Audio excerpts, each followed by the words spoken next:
Hello and welcome to another edition of Paranormal Activity and Mysterious Stories. Let me give you a quick preview of what I got coming up in this video.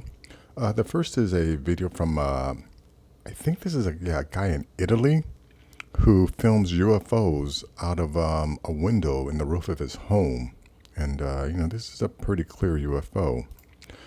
Second is another video that purportedly shows images of aliens that were recovered from crashed UFOs. And, I've done videos about this before, but it came up again, so I figured might as well do it. And then another video of this guy here, Bruce Cizal. He has some amazing videos of the moon that he takes from a telescope. Pretty amazing stuff here. Let me take a quick show you. You can see all kinds of colors and things. Let's see. And then here is just a article from NBC News that talks about the recent reports of pilots seeing somebody flying a jetpack while they're trying to land at LAX. And this guy who actually makes jetpacks says that he doesn't think it's a jetpack, or that's something that anyone within his community would know. And then in just another article about anti-gravity technology and the possibility that it was suppressed by some guy who actually created it. His name was Otis Carr. And last, I'm going to revisit an area, in another one of these Google Maps. You see this. This is Cocos Island National Park, but I want to look at this with the with the 3D function here. So we're going to take a look at that. So guys, let's go to the first one here. Yeah, the first one here is, like I said, it's this guy in Italy, and he captures these. Let me go full screen. He captures these great videos, but of course, he's hand holding it, so it's hard to get a really a steady shot. I wonder if there's another version of or a stabilized version of this video would be kind of cool to watch, because I think there are programs that you can use that would center this thing. But let me see. Let me get a closer here we go. Look at that shot. Now, like I said, I wish see if I can. There, I think I just stopped it right in time, but look at that. You can see all this I don't know what the reflection of the sun here. I don't know what the term of that is. There's a term for the sun reflecting off of metal like that. Speculation or something like that. I don't remember what that.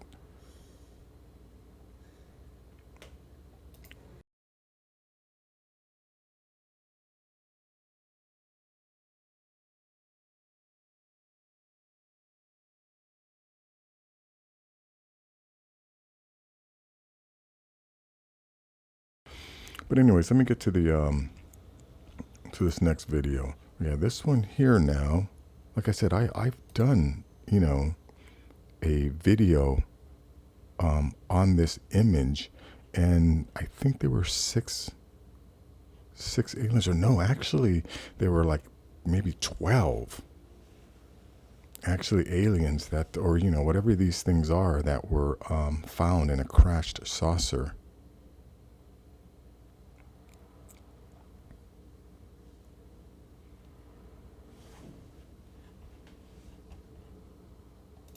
And let me see.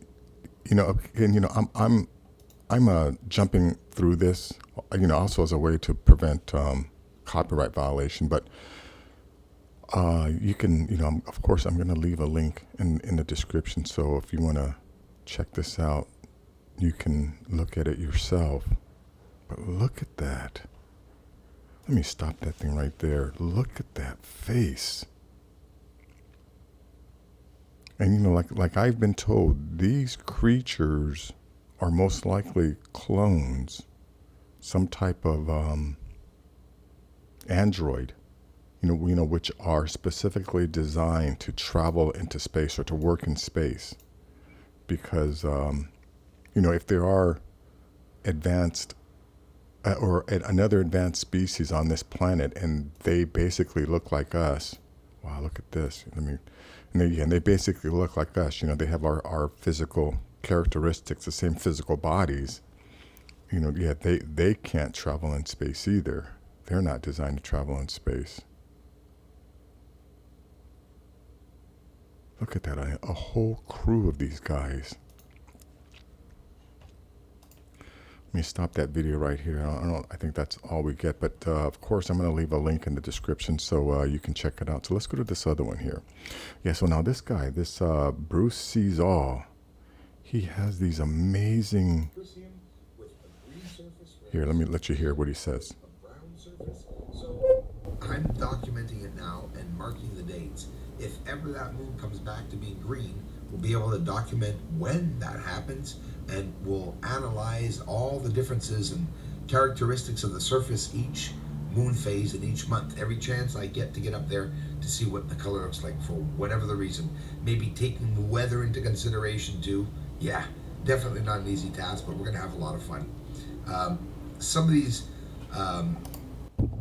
Yeah, you know what? I definitely suggest subscribing to this guy's channel because, like he said, he's going to be keeping track and seeing if they're like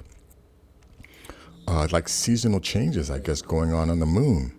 Election days, maybe even parks. Because he says some of these areas change color. Looks are deceiving, I'll tell you that. Apollo 11 landing area and Apollo's look at all the browns.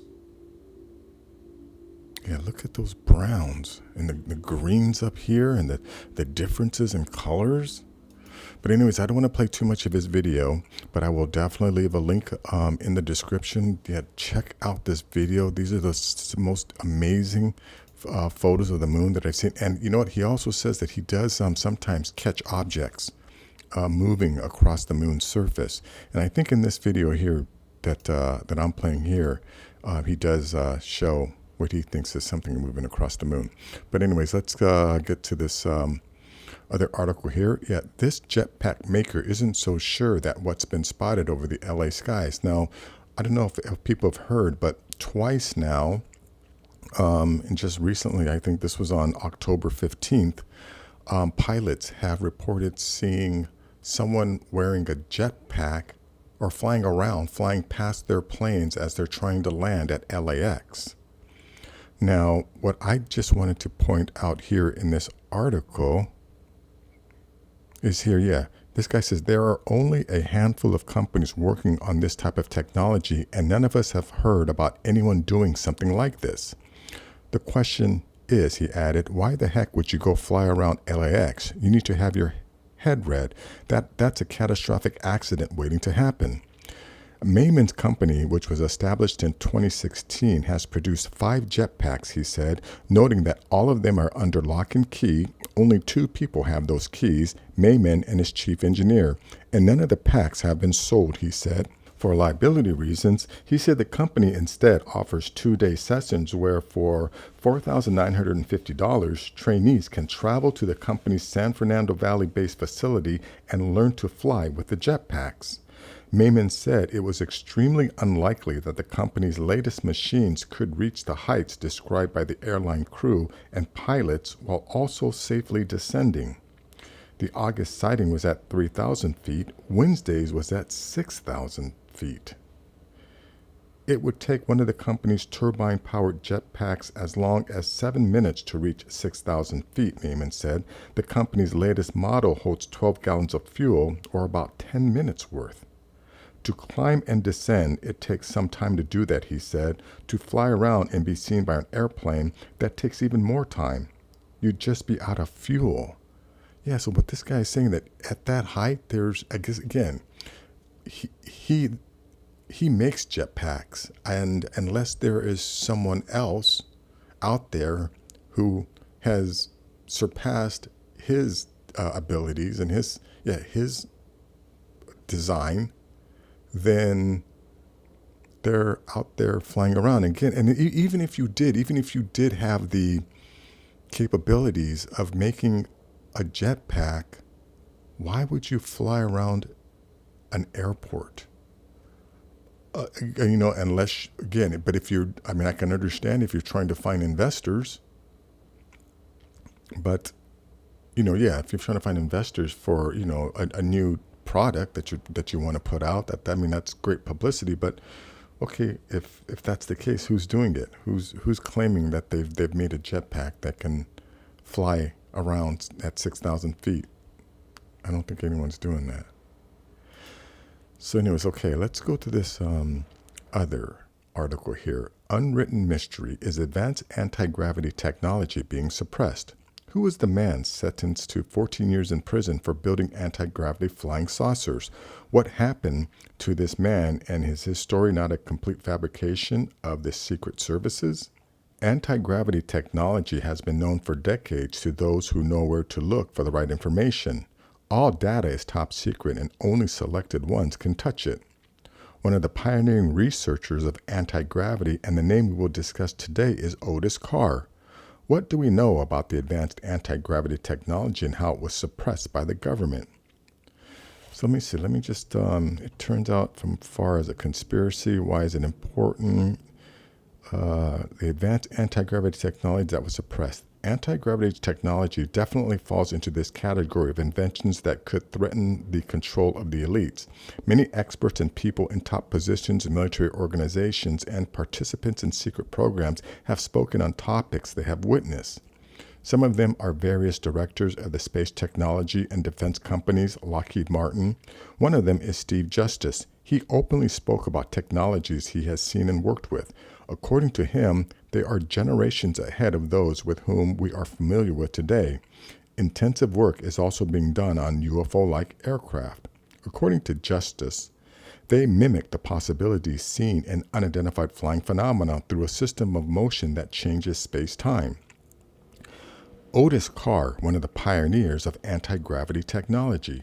Otis Carr, one of the proteges of Nikola Tesla, was one of the pioneers in the construction of extremely innovative technologies for his time, resembling flying saucers. He even gave public demonstrations sponsored by people who gave millions for his work. Ask yourself, would such influential people trust him if he did not achieve results? His goal was to make a successful flight to the moon on December 7th, 1959 with the flying saucers he built. Yeah, I don't want to doubt this guy. The notion that, influential people would trust someone if they didn't achieve results is ridiculous. I mean, there's case after case of influential people giving money to con artists, for when they didn't have results. People lie. People can be fooled. And just because you have money doesn't mean that, that you have high intellect. It just means you have a lot of money. So, yeah, I don't discount that. But let me get back to this article. According to the Center of UFO Studies, Carr's spaceship was powered by an artificial gravitational field called the Corrado gravity motor and did not use fuel. The energy was obtained from the sun through the power of electromagnetism. The technology that used it is called the Ultron Electric Accumulator. But 2 weeks after the last test flight, his program was closed. Federal agents confiscated the equipment and documentation. According to them, Carr's project would collapse the U.S. monetary system. Any type of anti-gravity device or something that doesn't use fuel would crash our current monetary system, because our current monetary system is based on oil. We have this thing called the petrodollar. And currently, and it's also, the U.S. dollar is also the world's reserve currency. And, and some people are speculating one of the reasons why we're going through what we're going is because the U.S. has lost that position as the world's reserve currency, because our government has abused it. All these other countries are asking our government to stop printing dollars, because the more dollars our government prints, it it decreases the value of the dollars that they hold. And every country on the planet that wants to purchase oil from Saudi Arabia has to purchase those oils with US dollars.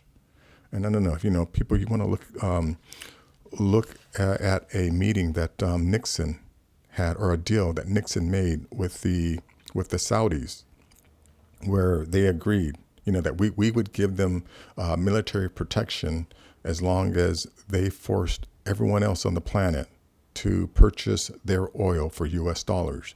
And, anytime a country tries to change that, for instance, Iran, didn't want to be held to that. Iraq didn't want to be held to that. Afghanistan didn't want to be held to that. Libya didn't want to be held to that.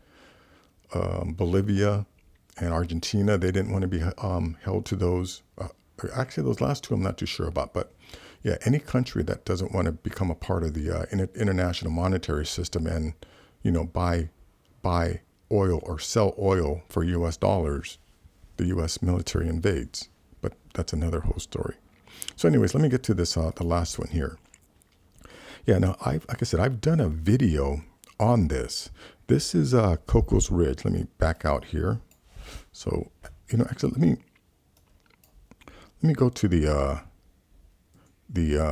Google Earth version of this, because it's a little easier to work with. But you can see here, this is Central America. Here's Costa Rica. Here's Panama, right?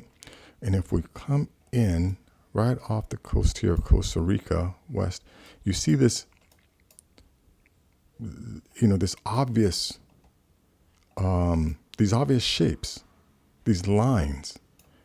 And if people want to say that, this is a result of the mapping, that it just wasn't mapped correctly, let me show you the elevation. This is an elevation tool. It says show elevation profile. So if I use this tool here, we can get an idea of what that elevation profile looks like. And there it is. You see this here, you can, and based on this graph here, we can see that this top is like 6,300 feet underwater. 6,300 feet underwater. Oops, let me take that up. And then let me give you an idea of distance here.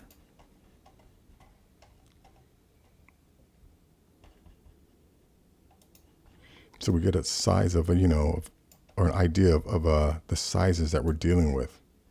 So let me start from, let's see, let's just go from here. From here, and let's just take this to here, because that's about where it ends. So that's 140 miles. At least that one is there, right? Let's check this one here. Let me.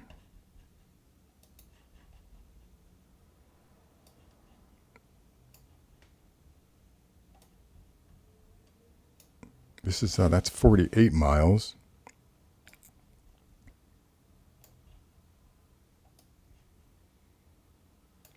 And that's 76 miles there. Okay, so now, that we have an idea, right, of the size of this thing. Let me go back to this 3D map so we can look at this with a 3D map.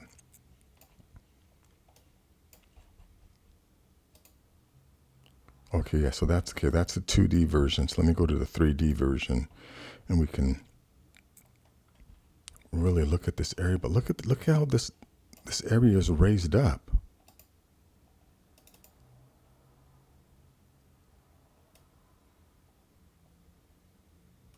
Remember, this is 6,300 feet below the Earth's or the water's surface.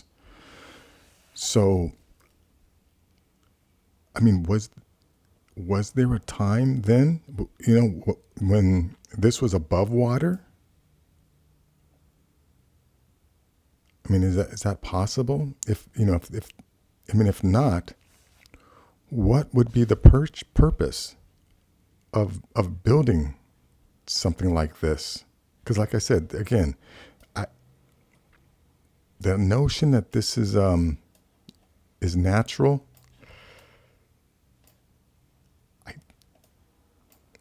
Yeah, I'm not going to buy that. Forget it. There's just no way in my head that I'm going to ever accept. Well, no, okay, that's not. I don't want to be that stubborn. It's going to take a lot of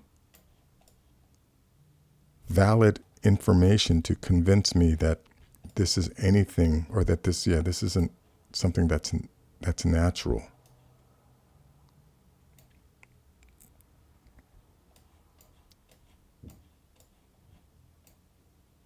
Look at the way these lines crisscross.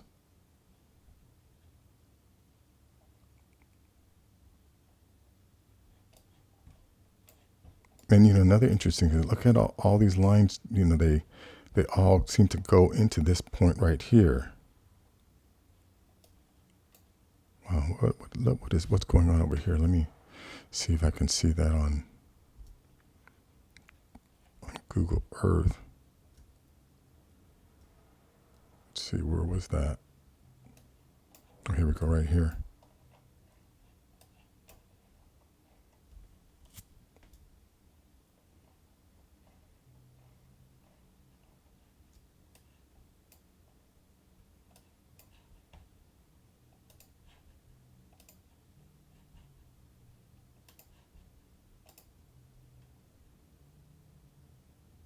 So that's the profile of that there.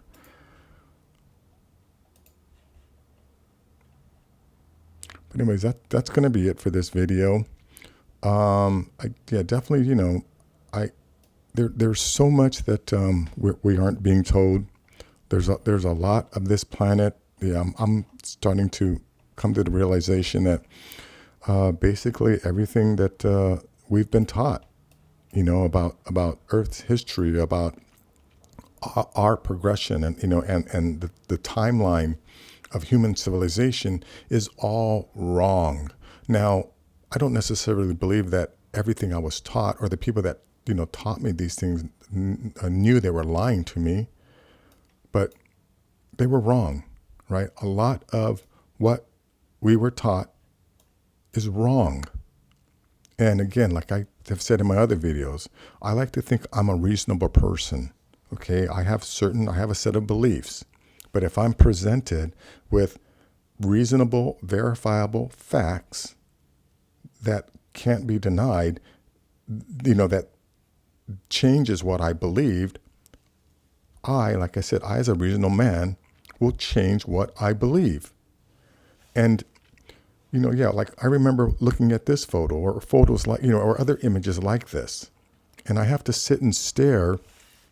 And as I'm staring at it, I have to unwind everything that I was taught, and have to reevaluate everything that I was taught, and just replay images, or right, of people telling me this, or a teacher, or me listening to a lecture, and someone saying this. And then now when I look at things like this, I have to understand that person was wrong, because they were never presented with this. Some of these things aren't in their heads. So whatever they believed is based on only what they know. But again, when I'm presented with new information that changes my belief, I change what I believe to fit the facts. So I wish more people could learn to do that. But anyways, check this out. Check things like this out. That's going to be it for this video. If you like things like this, please give this video a thumbs up. Please share it. And if you're new to the channel, please subscribe. I have more things like this. Take care.